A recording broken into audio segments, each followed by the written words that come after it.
Let's do the Dave Ramsey thing, okay?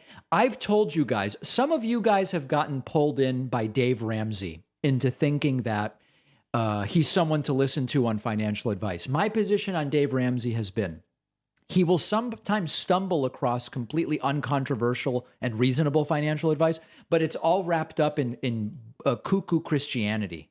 And here's an example that was sent to me of why Dave Ramsey is not a guy to get financial advice from. And so this thing from the communist and socialist college professors that have taught everyone that capitalism is... Check, please. I'm out.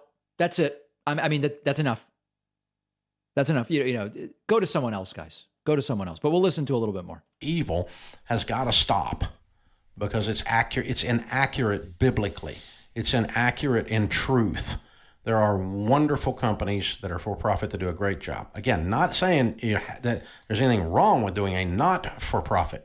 I've got a good friend, Craig Groeschel, Bobby Grunwald over at Life Church. Life Church is a not-profit, and they have the largest Bible app, one of the largest apps of all of Apple. Oh my God. Everyone's got it. Now, let me give you guys an alternative. Now, I'm going to make something really clear here, okay?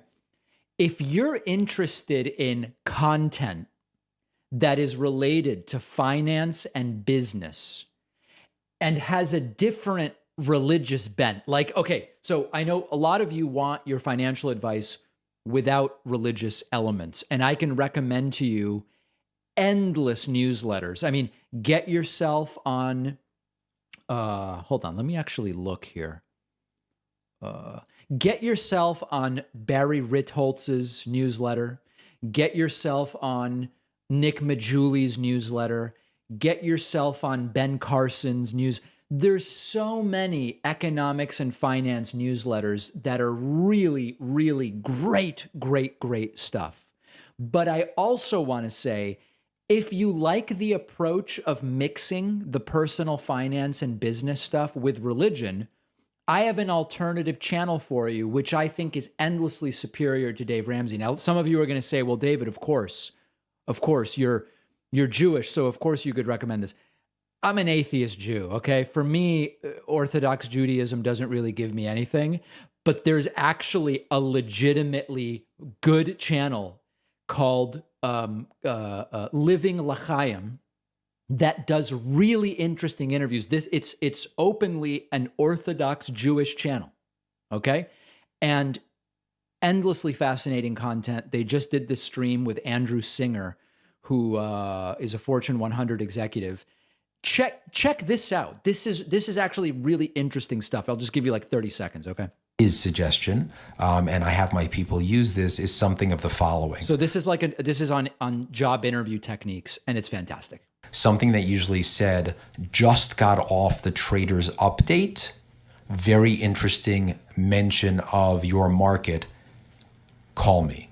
Or just ended with Traders. Something very important about your account. These are actually sales techniques. Please take a look, or something like that.